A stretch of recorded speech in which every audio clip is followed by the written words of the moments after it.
Hey everyone, welcome back to another video. I'm Rohan, and in this video I'm going to explain how Ethereum evolved from a single chain running on proof of work to the beacon chain and finally the merge. So let's get started. So let's start from the very basic. From the architectural standpoint, Ethereum's architecture is made up of or built on two layers. One is the consensus layer, the other is the execution layer. Now, what these two layers are, we'll discuss in some other video. Just know that there are two layers. Then there's the Ethereum main network, also called as the Ethereum mainnet. So this is where the actual Ethereum blockchain is, all the real transactions you see, and also the DeFi apps and the whole economy is built on this Ethereum mainnet.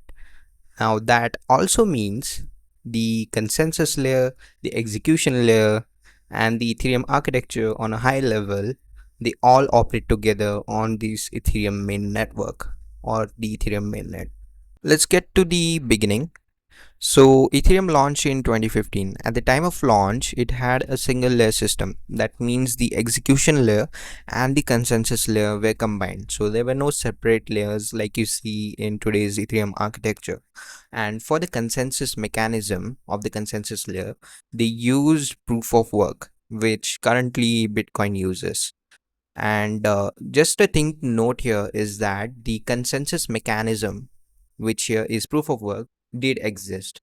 But the consensus layer, like as in separate independent system, did not exist. And later on, the Ethereum team decided that due to the high energy consumption in computation by this proof of work mechanism, it's optimal to switch to a lower energy consumption mechanism. And by high energy consumption, I mean the actors participating in the network. To run the network called miners, they used powerful hardware. So to run that powerful hardware, obviously it cost a lot of electricity and it was a waste of resources. At this point of time, the Ethereum chain was a single chain. Then comes the beacon chain. So somewhere around 2020-ish, the Ethereum dev shipped a new chain in parallel to the already running Ethereum mainnet, which was using the proof of work consensus mechanism. Now this new chain was called the beacon chain. So the beacon chain introduced a new consensus mechanism called proof of stake, which was the replacement to the prior proof of work consensus mechanism.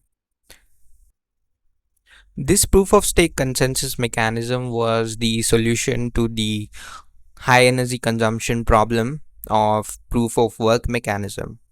So, fun fact is that proof of stake consumes or uses 99.9% less energy than the proof of work mechanism. So, that's one hell of an improvement environmentally. This newly shipped beacon chain, like I said, ran in parallel to the Ethereum mainnet. But the important thing to note here is that the beacon chain did not process any real transactions at all. It was all happening on the Ethereum mainnet. So at this point of time, there were two chains running in parallel to each other.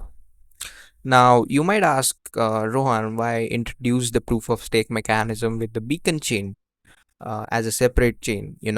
Why not upgrade or update the Ethereum mainnet instead? Well, funny that you asked this, but Ethereum was literally securing billions of dollars in value and also running multiple dApps with smart contracts. So, making any changes to the Ethereum mainnet would result in fund losses and chain splits and whatnot.